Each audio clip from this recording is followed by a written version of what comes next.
계절의 여왕이라 불리는 5월이 시작되었습니다. 들에 핀 꽃보다 더 아름다운 우리 사랑하는 그린빌 가족들에게 하나님께서 가정에 웃음꽃이 피어나는 아름다움을 더하여 주시고, 또 일터에 충만한 아름다움을 더하여 주시고, 또 무엇보다 우리의 마음 속에 주님께서 주시는 그런 평강의 아름다움이 더해지는 그런 은혜가 있기를 간절히 축원합니다. 저희 창세기부터 요한계시록까지 말씀 대장정, 오늘은 골로새서 말씀입니다. 서양 연극 중에 단지 15분이라고 하는 작품이 있습니다. 주인공인 청년은 어려서부터 굉장히 총명했습니다. 뛰어난 성적으로 박사과정을 마치고 논문 심사에서도 극찬을 받았습니다. 이제 학위를 받을 날짜만 기다리면 됩니다. 그는 촉망받는 젊은이였고 그의 앞날은 굉장히 밝게 빛났습니다. 그러던 어느 날 그는 가슴에 심한 통증을 느꼈습니다. 병원의 정밀검사 결과 청천벽력 같은 진단이 떨어졌습니다. 시한부 인생이라는 것입니다. 그것도 그에게 남은 시간은 단지 15분 뿐이었습니다. 그는 망연자실했습니다. 이 모든 상황이 믿기지 않았습니다. 그렇게 하다 5분이 지나갔습니다. 이제 남아있는 인생은 10분 뿐이었습니다. 이때 그가 누워있는 병실에 한 통의 전보가 날라들었습니다. 억만장자였던 당신의 삼촌이 방금 돌아가셨습니다.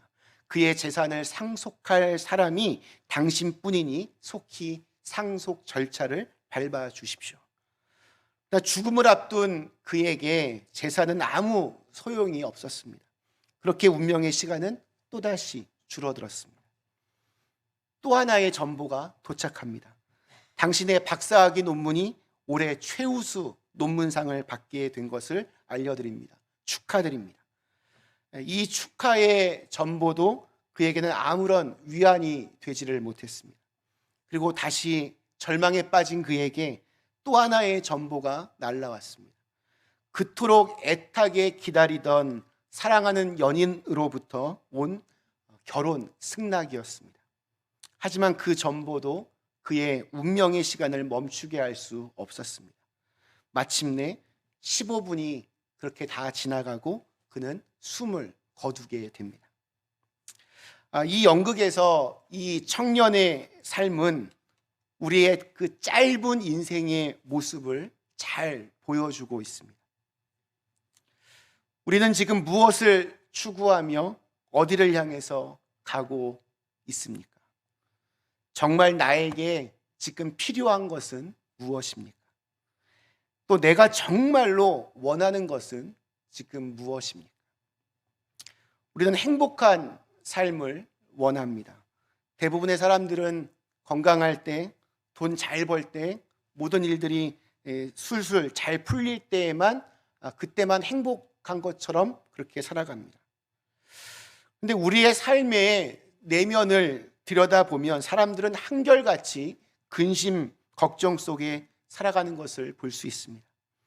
이 문제가 해결되면 저 문제가 나타나고, 또 저 문제가 해결되면 또 다른 문제가 나타납니다.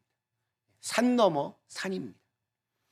우리는 끝없는 문제 속에서 살아가지만 삶의 조건이나 상황이 변하더라도 흔들리지 않고 행복하게 살아갈 수 있는 비결은 최고의 가치를 붙잡는 것입니다. 그리고 우리는 고백합니다. 그 최고의 가치는 바로 예수 그리스도입니다. 그런데 죄인된 우리는 때때로 이것을 분별하지를 못합니다. 무엇이 정말로 중요한 것인지, 어떻게 살아야 후회 없는 인생을 살아가는지 길을 잃어버릴 때가 많이 있습니다. 덴마크 실존주의 철학자이자 신학자였던 키에르케고르가 했던 이야기가 하나 있습니다. 하루는 어떤 보석 가게에 강도가 들어왔는데 이상하게도 강도인데 아무것도 훔치지를 않았습니다. 그 대신에 그 강도는 그 보석상 모든 제품 앞에 이렇게 진열되어 있던 가격표를 다 뒤바꾸어 놓았습니다. 다음 날 어떤 일이 벌어졌겠습니까? 형편없는 싸구려 제품들이 엄청나게 비싼 가격으로 팔렸고, 또 엄청나게 비싼 제품들은 형편없이 싼 가격으로 팔렸습니다. 성경은 영적 강도인 마귀가 한 일이 바로 그렇다라고 그렇게 알려줍니다. 마귀는 이 세상에서 가격표를 그렇게 다 자기 멋대로 바꾸어 놓았습니다. 사람들은 무엇이 정말로 가치 있는 것인지, 무엇이 불필요한, 무가치한 것인지를 모르게 되었습니다. 정말 가치 있는 것은 별거 아니라고 그렇게 생각하고, 무가치한 것은 가치 있다고 생각하는 그러한 현상들이 벌어지고 있습니다. 얼마나 많은 사람들이 정말 헛된 것을 쫓아 살아가는지를 모르겠습니다. 심지어 하나님을 믿는다고 하는 사람들도 교회에 나오는 것만 안 믿는 사람들과 다를 뿐이지, 인생에서 추구하는 것은 안 믿는 사람들과 별반 다를 바가 없는 경우 참 많이 있습니다. 정말로 가치 있는 일인 하나님께서 나에게 주신 사명보다는 결국에는 다 그냥 사라져버릴 허무한 이 세상의 재물과 성공을 쫓아서 그렇게 살아가고 있습니다. 이 세상에서의 삶이 끝나는 순간 다 사라지고 없어질 것들에만 목을 메고 살아가고 있습니다. 영원히 나와 함께 해줄 것들에 대해서는 투자를 하지 않습니다. 이 얼마나 안타까운 일입니까?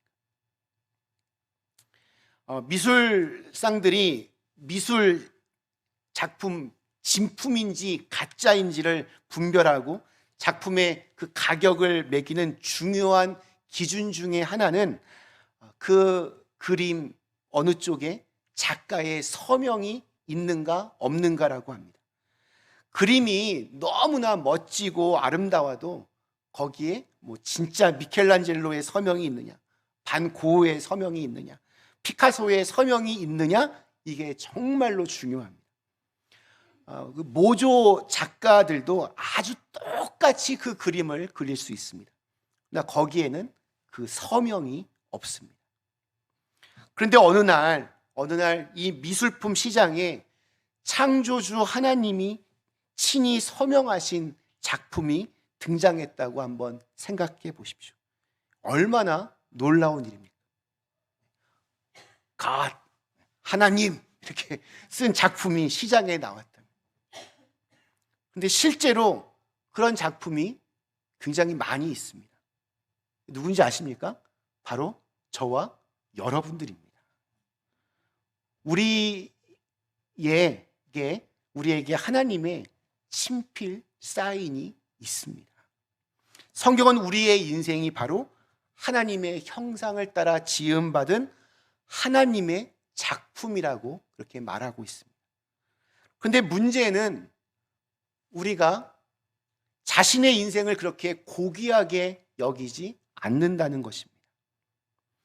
이 세상에서 단 한 번 주어진 삶을 살면서 자신이 엄청난 가치를 지닌 하나님의 작품으로 귀하게 여기지 않는다는 것입니다. 그래서 바울은 제가 오늘 읽은 이 말씀에서 골로새 교회 성도들이 가치 있는 인생이 되도록 이렇게 기도한다라고 말하고 있습니다. 우리 10절 말씀에 이런 표현이 있습니다.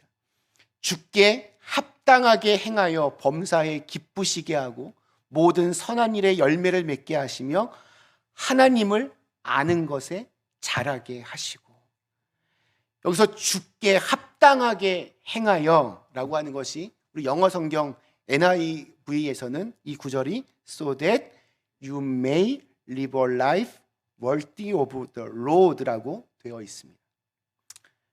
주님 보시기에, 직역하면 주님 보시기에 가치 있는 인생을 살도록 기도하겠습니다. 이러한 뜻입니다. 합당하게 이렇게 번역된 우리말이 영어로는 worthy, 가치 있는 뜻입니다. 우리가 예수님을 믿고 영접한 순간부터 우리는 주님의 그 가치를 나의 가치로 받아들입니다. 그리고 우리가 주님의 가치에 합당한 인생을 살아갈 때 우리의 인생이 그렇게 가치 있는 인생으로 바뀌게 됩니다. 골로새 교회 성도들이 바로 그렇게 가치 있는 인생을 살아갈 수 있게 하도록 바울이 기도하고 있는 것이 무엇인지 우리 9절에서 이렇게 밝히고 있습니다. 이로써 우리도 듣던 날부터 너희를 위하여 기도하기를 그치지 아니하고 구하노니 너희로 하여금 모든 신령한 지혜와 총명에 하나님의 뜻을 아는 것으로 채우게 하시고.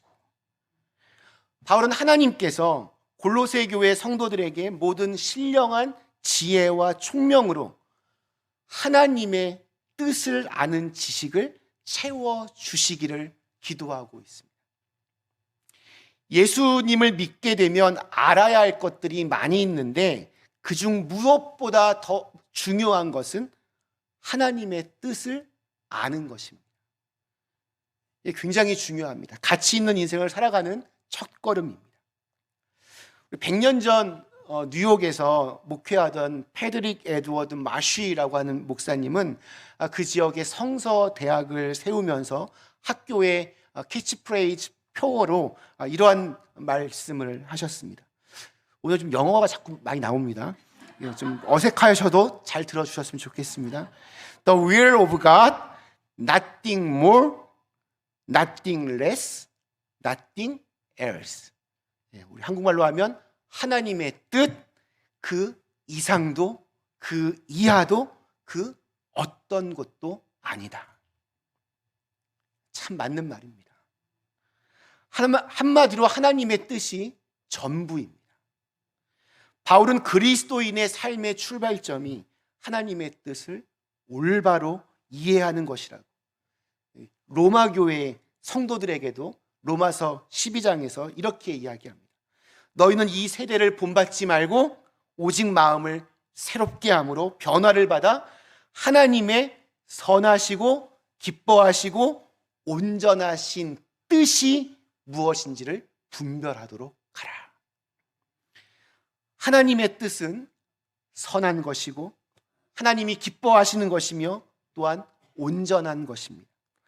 그 뜻을 분별하여 아는 것이 우리의 삶에 아주 중요합니다. 하나님의 뜻을 알아야 하나님께서 원하시는 인생을 살 수 있기 때문입니다. 하나님의 뜻을 알게 된 사람은 그것을 그냥 머릿속으로만 알지 않습니다. 그것을 행동으로 옮깁니다. 10절에서는 모든 선한 일에 열매를 맺게 하신다고 했습니다. 그런데 이 열매가 저절로 열리지가 않습니다. 우리 11절 말씀이 이렇게 증거합니다. 그의 영광의 힘을 따라 모든 능력으로 능하게 하시며 기쁨으로 모든 견딤과 오래 참음에 이르게 하시고. 열매를 맺는 과정에서 반드시 필요한 것이 있습니다. 바로 견딤과 오래 참음입니다. 희생과 고난 없이 저절로 맺히는 열매는 없습니다. 이것을 견뎌야 할 것을 견뎌내는 신앙이라고 그렇게 말하고 싶습니다. 바울은 골로새 교회 성도들이 가치 있는 인생, 가치 있는 열매를 맺기 원한다면 기도하는 가운데 기쁨으로 견딤과 오래 참음의 과정을 지나야 한다라고 말합니다. 그리고 중요한 것은 그렇게 할 수 있도록 우리 주님께서 영광의 힘으로 도우실 거라고 약속합니다. 하나님께서 도우시기 때문에, 하나님의 선한 도우심의 손길이 있기 때문에 우리가 고난을 참고 인내할 수 있습니다. 우리 동남아시아 국가들 보면 대부분 다 불교 국가들입니다. 근데 그 동남아시아 국가들 중에서 그나마 복음화 비율이 높은 나라가 미얀마입니다. 옛날엔 버마라고 불리던 나라입니다.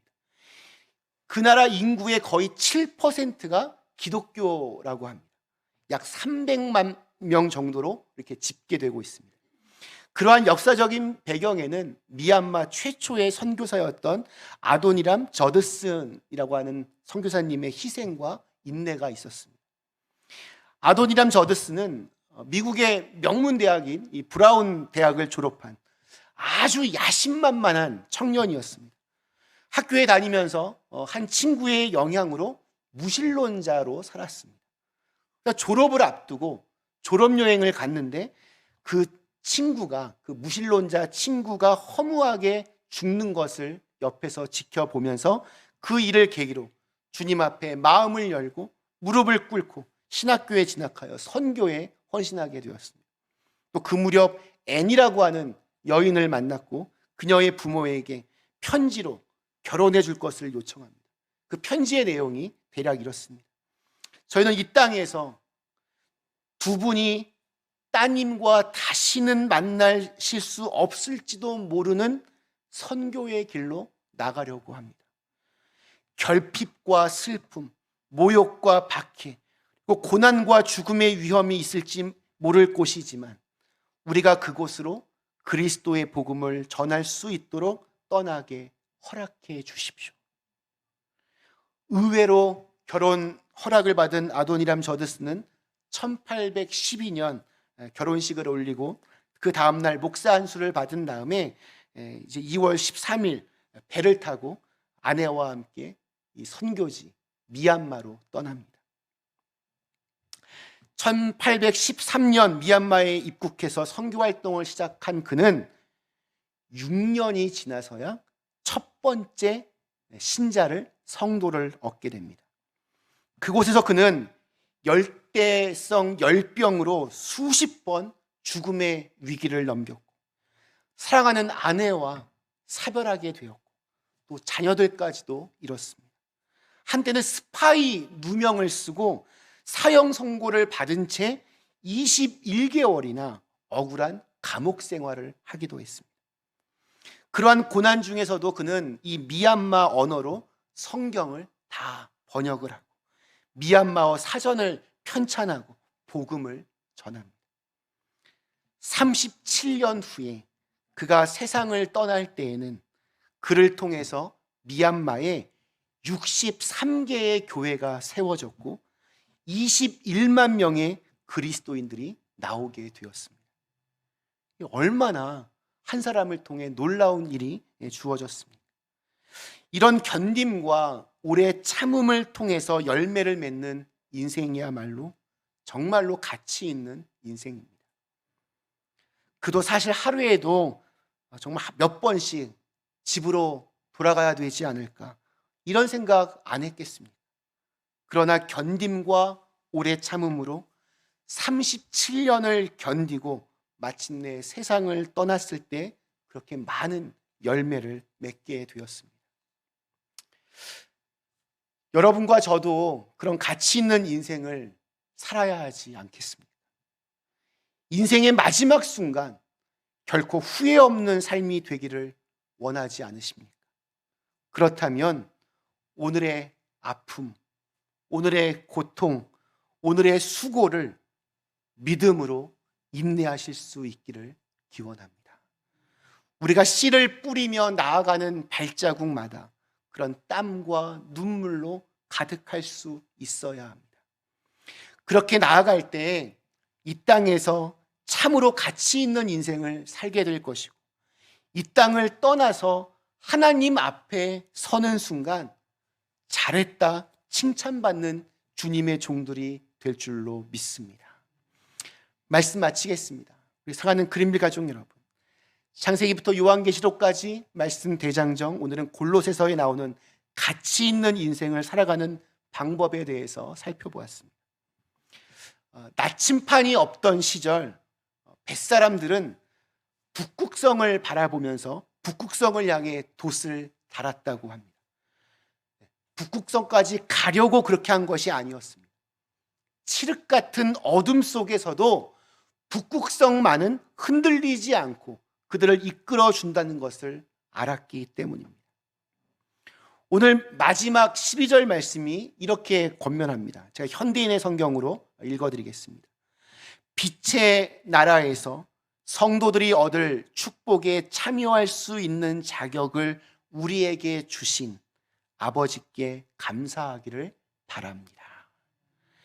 우리의 인생 여정이 때론 힘들고 심지어는 이렇게 방향을 잃고 표류하는 것처럼 보이고 살 소망마저 사라져버리는 상황에 있을지라도 주님 대신 그 북극성에서 눈을 떼지 않는다면 결국에는 모든 것을 합력하여 선을 이루어 가시는 하나님의 뜻을 알게 되고 보게 될 것입니다. 또 그것이 우리로 하여금 감사로 우리의 인생을 마무리할 수 있게 해 줄 것입니다. 우리의 삶이 이 땅에서 언제 끝날지 아무도 알지 못합니다. 나이가 많다고 꼭 먼저 가는 것도 아니고 나이가 젊다고 꼭 늦게 가는 것도 아닙니다. 그러므로 이 땅에 사는 동안 매 순간이 굉장히 소중합니다. 이 땅에 사는 매 순간마다 하나님의 뜻을 알고 행하고 견디고 인내하신다면 반드시 그 마지막은 후회가 없을 것입니다. 하나님의 뜻을 알아야 이 모든 것을 견뎌낼 수 있습니다. 이러한 믿음으로 우리의 삶의 자리에서 풍성한 열매를 맺으며 살아감으로 주님을 기쁘시게 할 수 있는 우리 그린빌 가족들 다 되시기를 주님의 이름으로 간절히 축원합니다.